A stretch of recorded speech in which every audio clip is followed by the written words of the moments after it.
बताया गया है, कथा तो हो रही है लेकिन आंख से दिखाई नहीं दे रहा, और जब आंख से दिखाई नहीं दे रहा तो यहाँ तक आ कैसे पाएंगे। वृद्धा आ गई तब मन कर रहा भजन का दर्शन करने का, लेकिन भैया जब वृद्धा आ गई तो भगवान का भजन कैसे होगा। बताया गया है, आंख से अंधे हो जाओगे,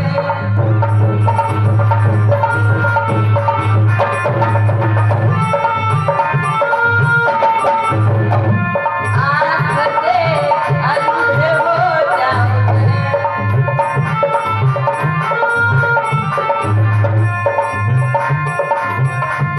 भजन तुम सुन नहीं पाओगे,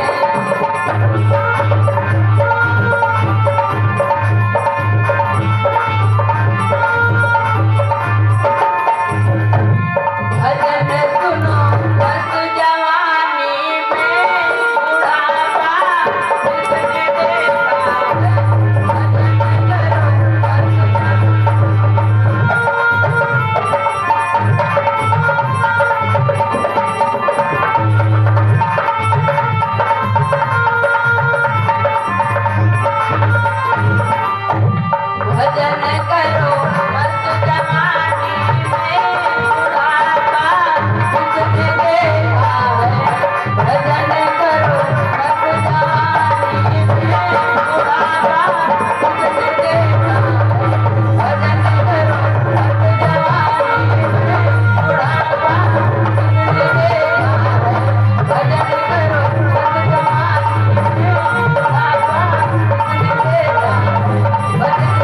मस्त जवानी में,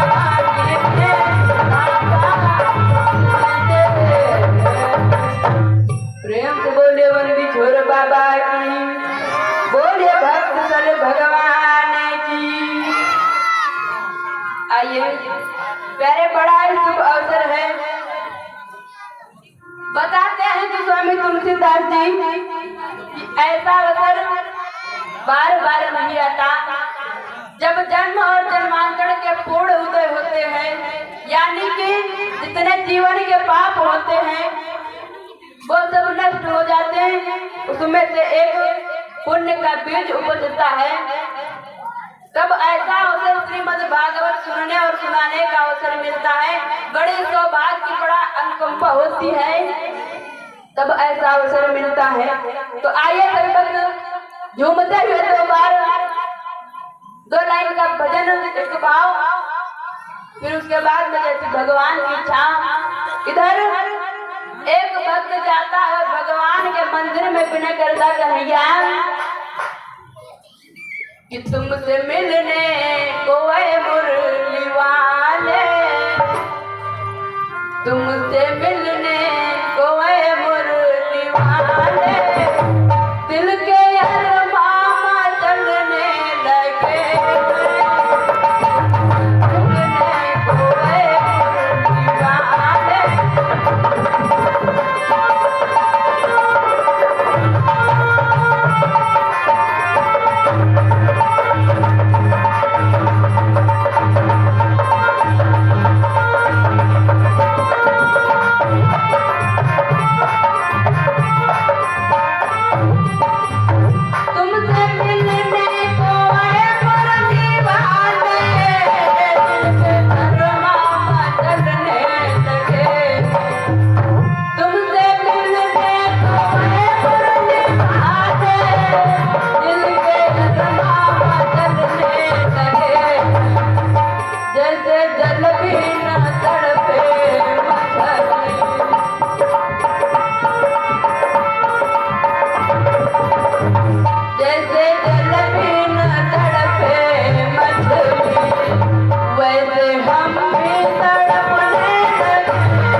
अपनी बंसी पे इतनी बड़ी दुनिया रिझाए पड़े हो कन्हैया सुनो मेरी बात को।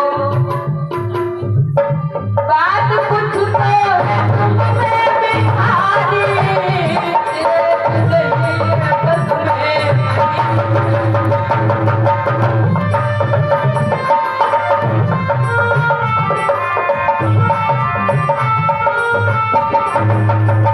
बात कुछ तो है तुम में बिहारी, दिल ये बस में हमारे नहीं है।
भगवान की।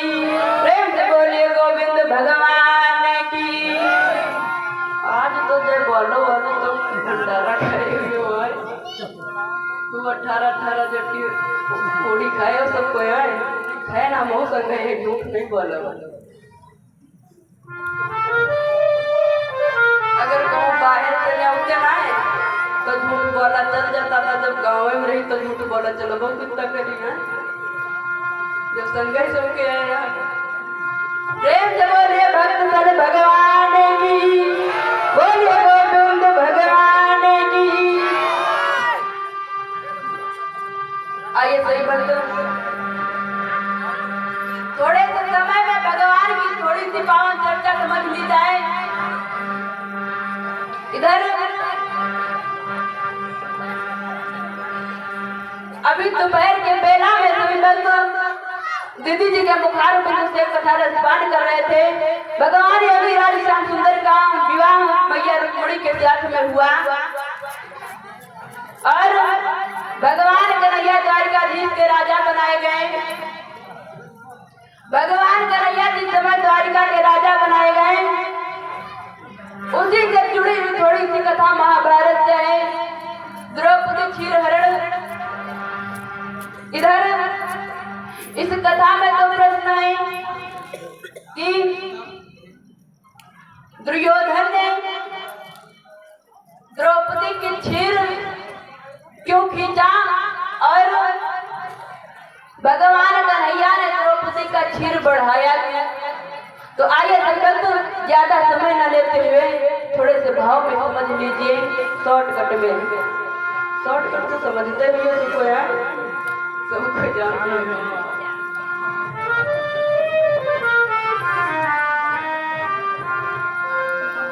इधर बताया गया है महाभारत एक ऐसी चीज है जिसको सुनकर अगर सच्चे क्षत्रिय हैं और सच्चा इंसान है तो उसके जो बताया गया है। और भैया महाभारत खैर हो सब गाँव में हमारे गाँव को होती देखे हाँ महाभारत के कथा सुने लेकिन कोई दादा महाभारत करे ना लगे जो कल कार्यक्रम कैंसिल हो जाए। ऐसी महाभारत में वैसी कथा इधर हो रही उधर महाभारत करे लगे दादा कुछ बड़ा बड़ा सुना बोल नहीं करे।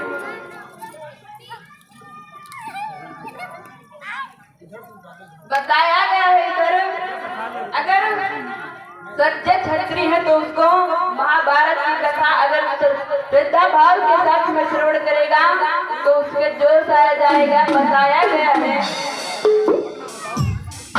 कि बाजू में कहीं पर भड़केगी और हृदय कहीं हारत होगा और हृदय कहीं हारत होगा। इसको सुन के जो आए वो आज महाभारत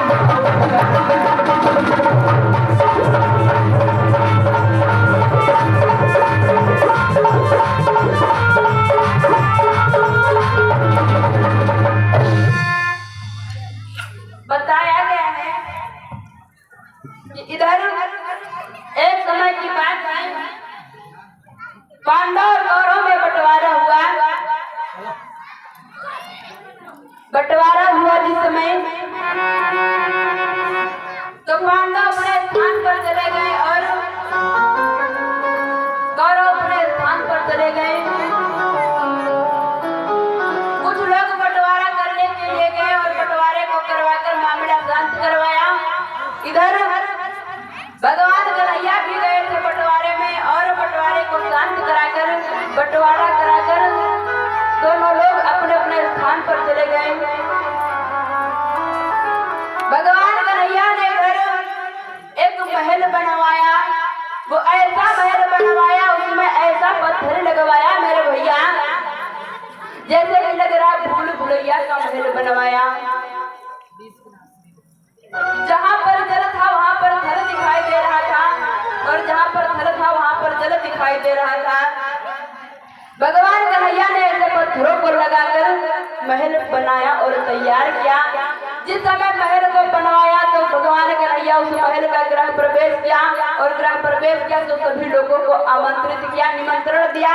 और जिस समय आमंत्रित किया और निमंत्रण दिया तो उसमें सभी लोग आते हैं और उसी निमंत्रण में दुर्योधन भी आता है।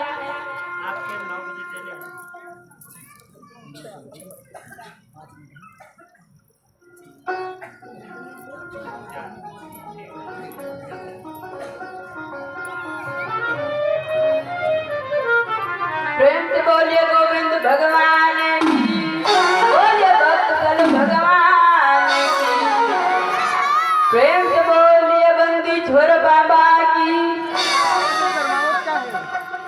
बताया गया है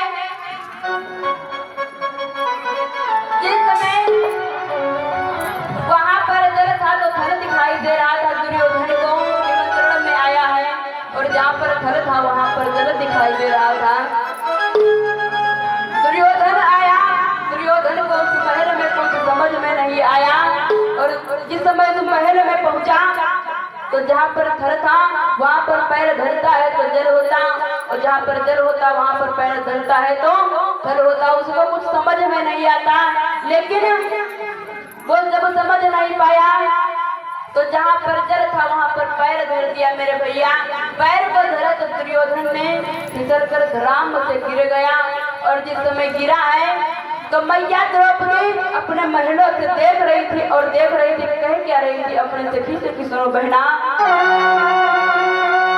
कि भगवान श्याम के इस जग में कुछ अद्भुत अंधे होते हैं।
जिस तरह इसका बाप अंधा था यानी कि इसके पिताजी अंधे थे, उसी तरह बेटे को भी नहीं दिखा रहा, देखो अंधा है।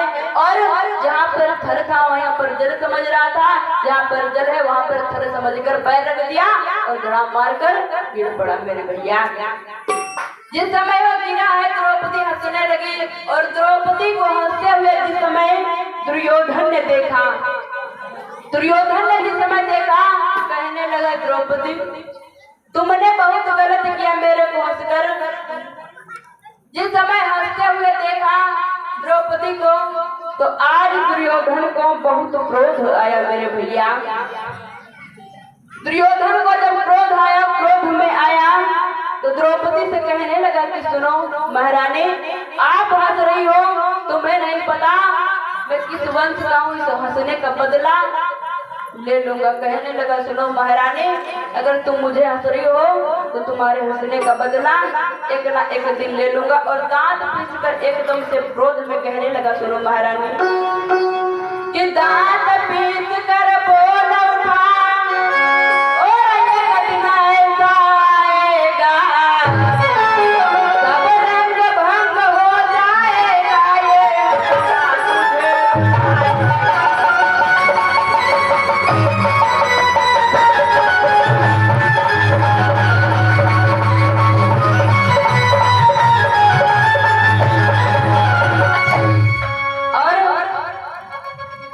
जिस समय कहने लगा कि हंसना तुझे रुलाएगा तो कहने लगी ठीक है भैया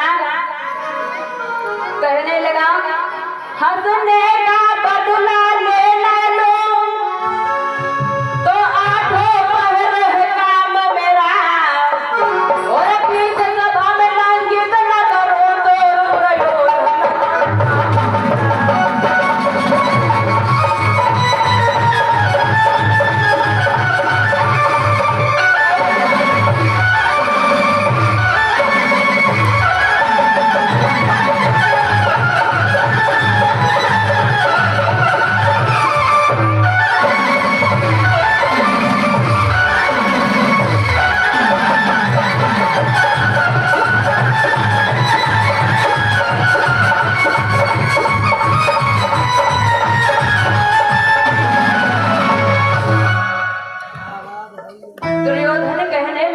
द्रौपदी हंसने का बदला ले लूंगा और कथा को इसी जगह प्रोग्राम है। आइए सभी भक्त दो बार भगवान का नाम, उसके बाद अगली चर्चा गुरु जी के मुखारबिंद से आप लोग स्मरण करेंगे। सभी भक्त तालियों की सेवा करते हुए बोलेंगे, क्योंकि बताया गया भैया जो लोग यहाँ भगवान की भक्ति में ताली बजा लेते हैं उन्हें गली गली ताली बजाना नहीं पड़ता। और गली गली ताली कौन बजाते हैं भैया, समझ गए हो सबको, वो बजाओ भगवान के भक्त बजा ले वह ठीक है। गाँव में क्या रहे देखे थे कोई धोरो ना देखा नहीं आपको बजाए रहा शरम आवत हो जान ना पावे तनु गुनगुट काढ़ लियो तनु कौन का बताई, लेकिन ताली बजाओ तनु आखिरी दिन हुए आज वहाँ आइए घर। जिस समय भगवान कन्हैया राधा मैया से कहते जाते हैं कि सुनो राधे आप चिंता ना करो, मैं मथुरा को जा रहा हूँ और आज जा रहा हूँ, मैं परसों चला आऊंगा। धीरे धीरे परसों के बरसों व्यतीत हो रहे हैं और भगवान कन्हैया नहीं आए। तो राधा रानी एक दिन अपनी सखियों से कहने लगी सुनो बहना कि नयन तरसे श्याम अजहू न आए, नयन तरसे श्याम अजहू न आए।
उजल पिटरवा है काला वाला मोबियल और गुलाल रंग और चहला कीचड़ दादा जो तुम तो कह रहे तुम तो गुलाल मेरे फेरिए और जो नारद है तुम देखो कौन ना बोली चल जा फागुन महीना सबसे नीक हो गया तब है राधव रानी इंतजार कर रही भैया परसों कई गवार है कन्हैया आ जाओ नहीं आवा होगा धीरे धीरे सब महीना तो पार हो गए का बोलियो पार हो राधा महेंद्र अपने मन में विचार करती रही और कहे लगी सुनो कन्हैया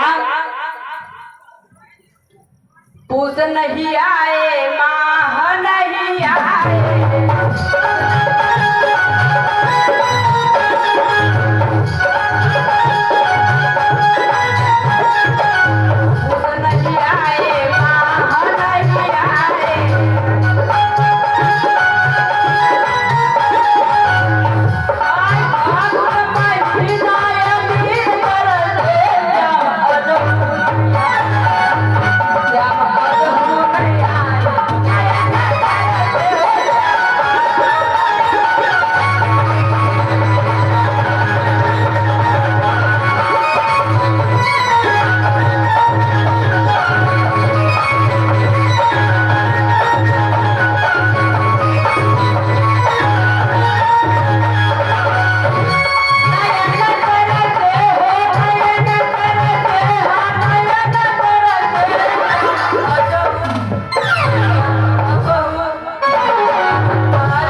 प्रोग्राम है अगर इन शब्दों में अगर हमसे कोई गलती हुई हो तो माफ करना क्योंकि मेरे भैया अभी हम कोई ज्यादा बहुत बड़े विद्वान नहीं आप ही लोग के समान है और जो कुछ सीखा है तो मैंने आप ही लोगों से सीखा है इसीलिए इन शब्दों में अगर मेरे से कोई गलती हुई तो सभी